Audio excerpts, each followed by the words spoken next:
Hello, सुप्रभात आप सभी को। महाशिवरात्रि की हार्दिक बधाई। आज हम आप लोगों के साथ कई दिन बाद रूबरू हो रहे हैं। एक्चुअली वही होता है ना कि समय मैनेज करने में प्रॉब्लम होती है। इसी वजह से हम आप लोगों से अपने डेली रूटीन के बारे में अवगत नहीं करा पाते। ये देखिए, आज हम सुबह उठ गए थे और भोलेनाथ की पूजा का कुछ सामान नहीं था। इसी वजह से हम पूजा नहीं किए। जब सब लोग उठ गए थे, सारे सामान उपलब्ध हो गए थे, उसके बाद हम पूजा किए। ये हमारी बिट्टू हैं, वो बाहर है छोटा सा मंदिर, वहीं जा कर के हम पूजा कर लिए थे। एक्चुअली थोड़ी दूर पे शिवालय बहुत बड़ा है, बट हम वहाँ नहीं गए थे। वहाँ इतनी भीड़ होती है और थोड़ा सा भीड़ में जाने से हम अवॉइड करते हैं।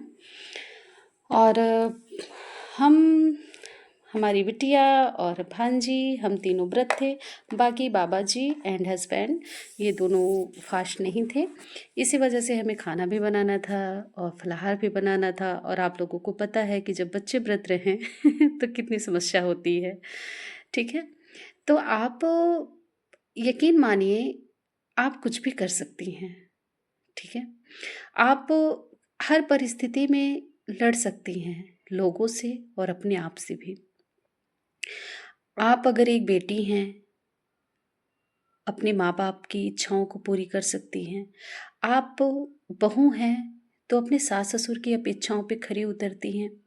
और आप अगर पत्नी हैं, तो पत्नी हैं तो आप अपने हस्बैंड के, हमें लगता है कि उनके तो हर एक आदेशों का पालन होता है।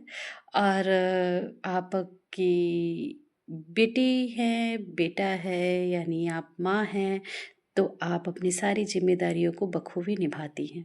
तो क्या आप अपने बारे में नहीं कुछ कर सकती? आप अपने बारे में नहीं सोच सकती? तो वो समय आ गया है कि आप अपने बारे में सोचिए।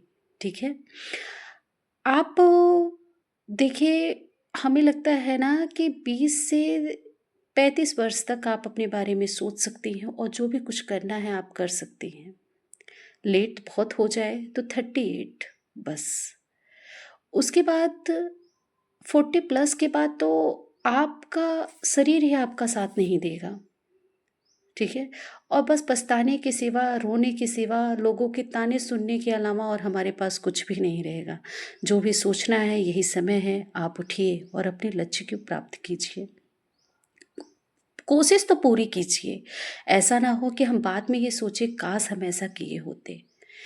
और आप ये समझिए, आप जब तक अपने बारे में खुद नहीं सोचेंगे ना, तो आपके बारे में कोई नहीं सोचेगा। हाँ, लोगों को तो अपेक्षाएं आपसे बहुत है, बट आपकी भावनाओं की कद्र बहुत कम लोगों को है। ठीक है, बस आप दिन भर काम करती रह जाएंगी, सबकी अपेक्षाओं पे सोचेंगी खरी उतरने के लिए, पूरी कोशिश भी आपकी रहेगी, बट कहीं ना कहीं आप लोगों को आपसे शिकायत तो ज़रूर रहेगी। तो क्यों ना इन शिकायतों के बीच हम अपने बारे में भी थोड़ा सोचें। अगर हम अपने बारे में सोचें तो थोड़ी तो तसल्ली रहेगी, नहीं तो बाद में यही रोना रहेगा कि हम लोगों की जिम्मेदारियां उठाते उठाते हम अपने बारे में कभी सोचे ही नहीं। और उम्र ऐसे बीतेगी कि फिर पता ही नहीं चलेगा।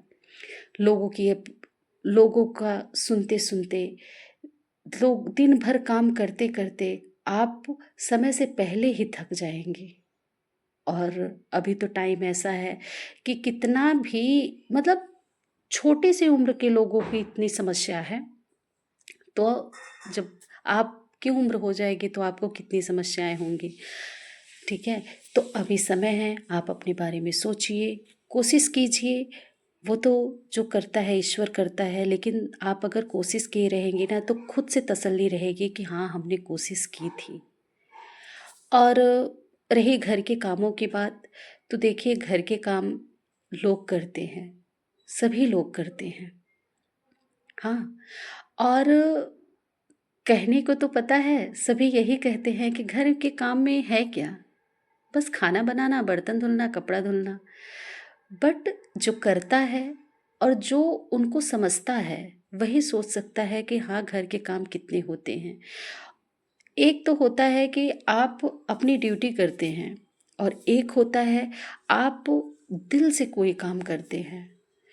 तो ड्यूटी के लिए तो आपको इनकम मिलती है, बट जो आप दिल से काम करते हैं वही होता है ना, उसका तो कोई आय व्यय का लेखा जोखा ही नहीं रहता। हाँ, तो जो घर के काम होते हैं उनका तो कोई आर्थिक रूप से जो हमें मिले वो तो अर्थव्यवस्था में ही नहीं है। तो इसी वजह से वो जो भावनाओं से जुड़े होते हैं तो वो भावनाओं के ही कद्र से आप उनके कामों का लेखा जोखा कर सकते हैं, बट वो तो होता नहीं है। कहने के तो है, बस खाना बना लिया, किया क्या तुमने? हाँ, तो वही बात होती है कि हर गृहिणियों को ये सुनना पड़ता है। सर्विस करने वालों की तो संडे की भी छुट्टी होती है, बट गृहिणियों को तो और संडे को काम होता है। हाँ, तो जो भी आपका सपना है, आप पढ़ाई कर रही हैं तो समय है। इतनी एलिजिबिलिटी सब कम हो रही है, उम्र की सीमा इतनी कम हो रही है, फिर आप कुछ कर भी नहीं सकती हैं। तो जब सब सो रहे हों, अगर आप कहेंगी कि हमें समय नहीं मिलता, ये आप दूसरों को नहीं खुद से बहाना बना रही हैं। जब सभी सो रहे हों तब आप उठ जाइए, और उसके बाद तो मतलब पहले पढ़ लीजिए जब तक सब सो के उठ रहे हों। 2 घंटे, 3.5 4, देखिए आप अपने घर के लोगों के हिसाब से और कैसे आपके घर की दिनचर्या है, अब आप उस हिसाब से कीजिए। आप अगर किसी का सुन के कर रही हैं तो आप नहीं कर पाएंगे, बस आप 1 2 दिन करेंगी, बट आप अपने घर के लोगों के हिसाब से और आपकी बॉडी जो आपको इजाज़त दे, आप उसके हिसाब से काम कीजिए। ठीक है, आप सुबह उठ जाइए, सुबह जब तक सब सो के उठ रहे हों तब तक आप 2 घंटे ख़त्म कर दीजिए, और फिर आप काम में जब लगेंगे तो आप हमारी मतलब वो अलग से एनर्जी रहती है कि इतनी खुशी मिलती है कि हाँ देखिए हम इतना अपना अपने लिए खुद समय निकाल सके हैं। ठीक है, फिर 11 बजे तक काम ख़त्म करके फिर आप जुट जाइए अपनी पढ़ाई में। फिर रात में अगर आपको समय मिलता है काम ख़त्म करने के बाद तो ठीक है, नहीं तो फिर सो जाइए, फिर सुबह उठिए। तो आप ऐसे थोड़े थोड़े समय अपने लिए बचाएंगी, यानी कि चुराएंगी, तभी कुछ होगा। ठीक है, तो हम आज अपना ब्लॉग यहीं ख़त्म करते हैं, और प्लीज़ सब्सक्राइब कीजिए, शेयर कीजिए, और कमेंट करके ज़रूर बताइएगा। जो भी कुछ हो हम अपने अंदर सुधार करेंगे, और आप हमसे अगर कुछ मोटिवेट होते हैं तो प्लीज़ कमेंट ज़रूर कीजिएगा, और सब्सक्राइब तो प्लीज़ कीजिएगा, क्योंकि अभी हम तो नए हैं, थोड़ा थोड़ा सुधार करेंगे अपने वीडियो में। अभी बहुत कुछ जानकारी नहीं है, बट धीरे धीरे जो सीखेंगे तो हो जाएगी ना। तो ठीक है, बाय आप लोगों को। हम यकीन करते हैं कि कुछ तो आप मोटिवेट ज़रूर हुए होंगे। बाय।